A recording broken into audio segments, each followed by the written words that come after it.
What's up, everyone? And welcome back to Convos with Cam. On tonight, I just wanted to talk about something that I often do see, at work, and that's that pattern of codependency, right? And so, a lot of people have their own definitions of, what codependency looks like, because a lot of times it's based off of actual, these buzzwords that we often see in media. And it's actually not a sound definition, if you will. So, first off, I appreciate all of you for coming back. I thank all of the new subscribers, and I really look forward to just hearing your feedback after I briefly go through some of these points in this video. So, codependency, right? It can look like so many different things, but the pattern that I'm specifically speaking of is the one that separates us from being able to provide self with validation, right? Often, codependency, what it's going to do is almost pull at you. And even though you're not consciously seeking another's approval, that truly is what's happening, right? Before you know it, you're not consciously seeking validation from others, but that's really what's happening. And it happens so slightly, like it's ever so slightly, really. It's nothing that is so profound and you're going to notice it right away. It happens over a period of time. It happens from the conditioning that could have taken place from childhood, from experiences, various relationships, right? And so what begins to happen is it separates us further and further from self-validation. When we learn the true art and discipline of self-validation, then we can begin to cut the cord, if you will, from codependency. So I don't know how many of you have ever maybe even been to like the carnival or the fair. And you walk into one of those, they have it like set up the whole fun house thing, and they have all these weird looking mirrors, and everything is like distorted. It's like really exaggerated, never truly shows you, right? That's not any different than external validation, right? Just hear me out. Because the reflection that you're seeing in those funhouse mirrors are shifting, no different than the reflection from external validation that shifts based on another's mood, needs, or perception. So subconsciously, one can begin to chase after this approval, all right? Um, Not literally, but think of a chameleon. That's what codependency can look like when one is seeking external validation. It's almost like an emotional chameleon. Because what happens is the individuals, your needs are sacrificed, right?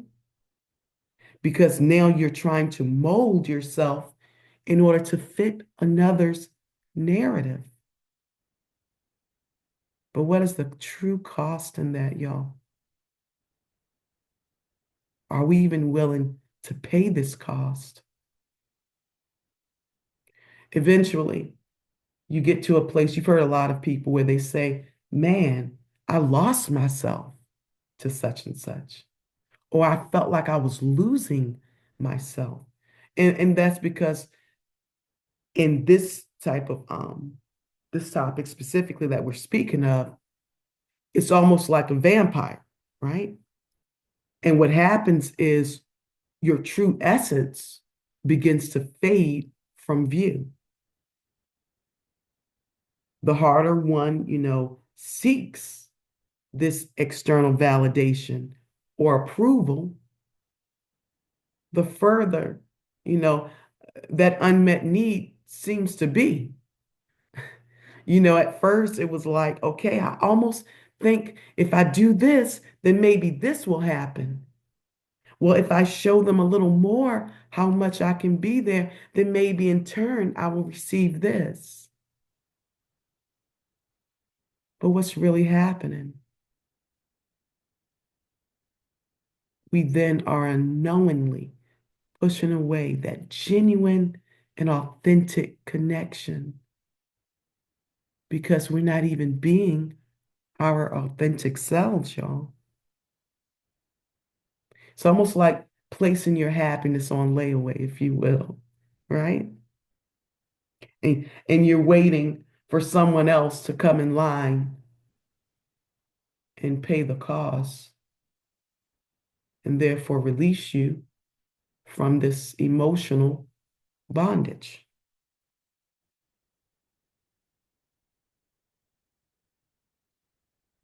It's amazing what can happen for you once you can recognize and you're more aware of codependency. Because now, this grip that it once had on you, uh, it's going to begin to loosen up because now you're seeing it. At first, you were operating only in the subconscious. Now you are consciously, presently in the moment, and you are seeing, like, oh man, I'm really basing my needs, my desires off another's approval. I am placing my life in someone else's hands. Sounds scary, right? Sounds really scary to think about it in that manner. But that's truly what's happening, y'all. And like I said, these things can be learned. You're conditioned possibly from past relationships, right? It could be from a parent or a guardian that this type of behavior was cultivated, if you will, right? Or what about a spouse or partner, girlfriend, boyfriend, and their validation almost was like a high for you. When you received it, it was almost like oxygen.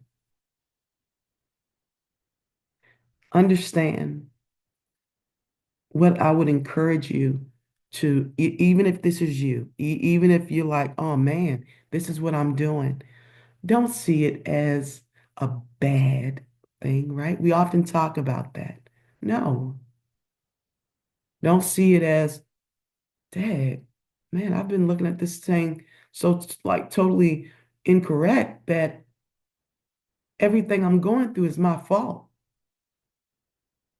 But maybe just look at it as an opportunity for change, y'all. Reframe it. Instead of saying, it's my fault I get treated this way. No, just look at it as an opportunity for change.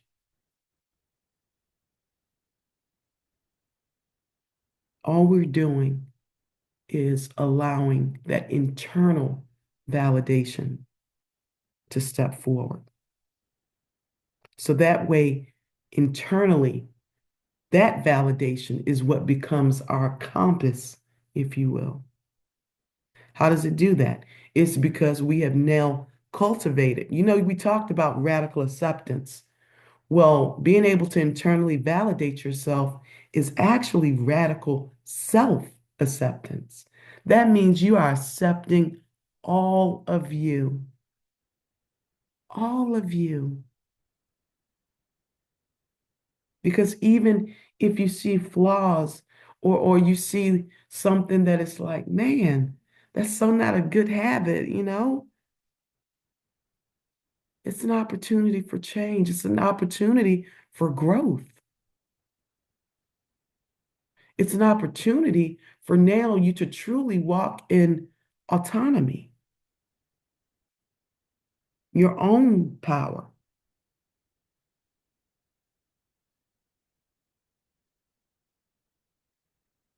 Once we can do this, and we are guided now by that internal validation, the empowerment that comes allows us to now set healthy boundaries because we're not basing it off of anyone else and their expectations.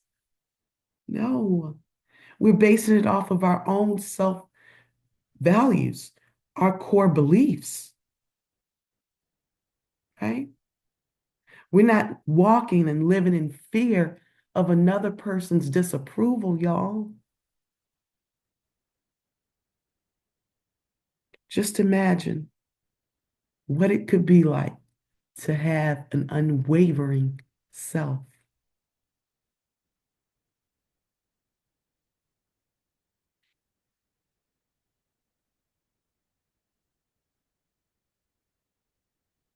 The major shift that can definitely take place for us all if we can just at least be aware of it.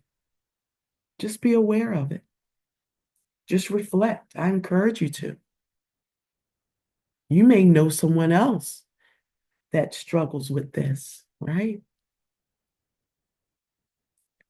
But always know that all cycles truly can be broken. You don't have to remain stuck in this place of codependency unless you choose to. It's all in choice, y'all. You all choosing to take back self, operate in your true, authentic self is truly going to allow you to also communicate effectively.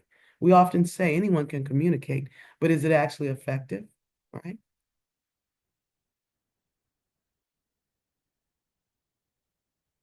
Self-validation transforms our relationships, y'all. Why? Because the focus is not on our lack. The focus is there because we can walk in abundance.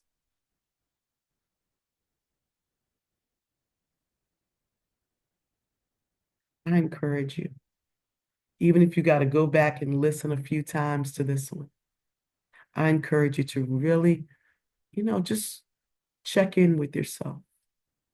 Are you, in fact, walking in codependency? Someone you know, is that what they may be walking in or experiencing? Share this video with them so that way they can truly walk in their complete, holistic self without judgment, but only focused on an opportunity for change and for growth. Thank you for always supporting, for stopping by. I hope you enjoyed this video and just continue to be gentle with yourselves. We are all doing this thing called life for the very first time. Peace and blessings always.